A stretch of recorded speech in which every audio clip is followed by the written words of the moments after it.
Et c'est peut-être la fin de l'espoir d'une issue diplomatique à la crise en Ukraine. L'annonce de Vladimir Poutine hier soir avait les atours d'un passage à l'offensive. Après des semaines de tensions, le président russe reconnaît l'indépendance des républiques séparatistes de l'Ukraine. L'armée russe va être déployée dans le Donbass pour maintenir la paix. Washington, de son côté, a annoncé des sanctions contre Moscou. Vladimir Poutine a annoncé lors d'une allocution télévisée lundi 21 février qu'il reconnaissait l'indépendance des territoires séparatistes pro-russes de l'Est de l'Ukraine. Peu après, le président russe a ordonné à son armée de maintenir la paix sur ces territoires, augurant d'une intervention militaire imminente. Cette décision a été unanimement condamnée par les Occidentaux. L'Union européenne et les États-Unis promettent des sanctions après des semaines de tentatives pour trouver une solution diplomatique à la crise russo-occidentale. Les Occidentaux voient la main de Moscou derrière l'intensification des combats depuis plusieurs jours sur la ligne des fronts et craignaient depuis plusieurs semaines que cela ne serve de prétexte à la Russie qui a massé 150 000 soldats aux frontières ukrainiennes pour lancer une attaque massive contre son voisin pro-occidental.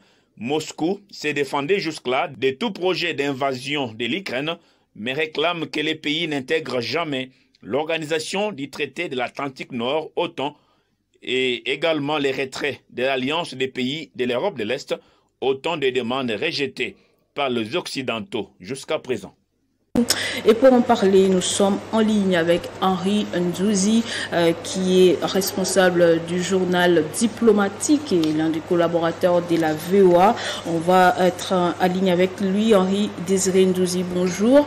Dites-nous, à ce stade, peut-on dire que c'est la fin de toute solution diplomatique sur la crise ukrainienne?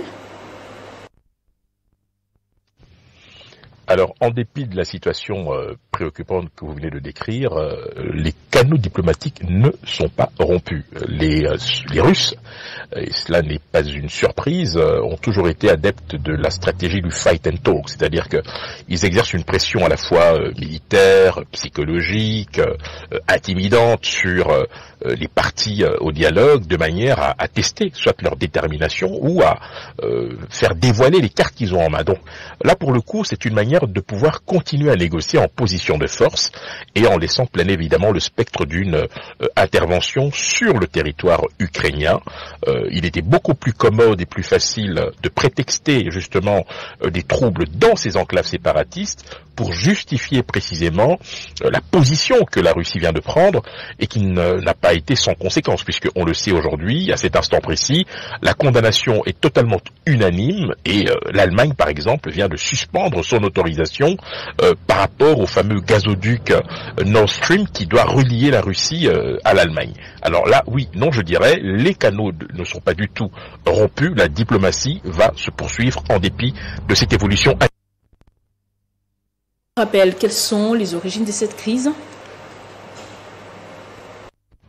Alors, l'origine de la crise ukrainienne remonte bien évidemment à l'annexion de la Crimée, mais beaucoup plus récemment, ce sont surtout les velléités d'intégration de l'Ukraine au sein de l'organisation du traité Atlantique Nord, l'OTAN, qui ont mis le feu aux poudres. Il faut quand même se rappeler qu'en 1989, lorsque l'on assiste à la chute du mur de Berlin et de l'effondrement du bloc soviétique, vous avez d'une part le démantèlement de l'ex-URSS qui verra par la suite plusieurs pays de l'ex-bloc soviétique appartenant au pacte de Varsovie adhérer à l'OTAN, réduisant comme peau de chagrin la sphère d'influence russe.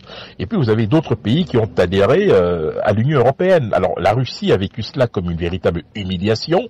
Et bien évidemment, certaines républiques dites baltes, on les connaît, qui ont adhéré à l'Union européenne, mais aussi l'Ukraine, qui n'ont pas hésité en tant que pays éventuellement candidat à une adhésion, à afficher ostensiblement, comme ce fut déjà le cas d'ailleurs en 2007 avec la Géorgie, leurs accointances avec l'Occident. Alors la Russie ne veut pas que sa sphère d'influence soit menacée par des pays frontaliers qui plus est seraient membres de l'OTAN. Alors il faut se rappeler qu'il y a de cela 60 ans, nous avions la crise des missiles de Cuba, Cuba qui est situé à 200 km des côtes américaines.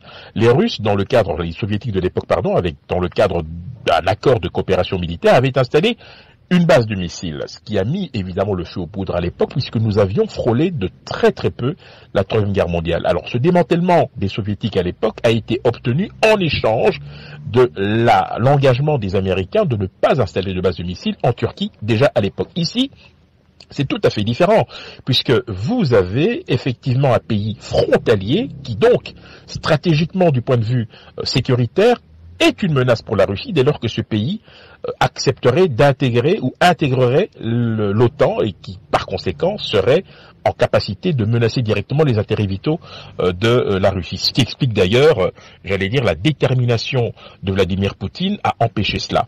Il faut se rappeler que après la Seconde Guerre mondiale, l'expression finlandisation était devenue en vogue parce qu'en fait, cette expression renvoie à une notion qui consiste à ce que un pays frontalier à un autre ne puisse pas tisser des alliances qui soient de nature à menacer les intérêts vitaux de cet autre pays. En l'occurrence, la Finlande n'a jamais eu l'autorisation d'intégrer l'OTAN. De la même manière que certains diplomates pourraient envisager effectivement une forme d'ukrainisation pour précisément éviter que ce pays, une fois intégré dans l'OTAN, puisse, du point de vue russe évidemment, Désiré Ndouzi, merci. Je rappelle que vous êtes producteur associé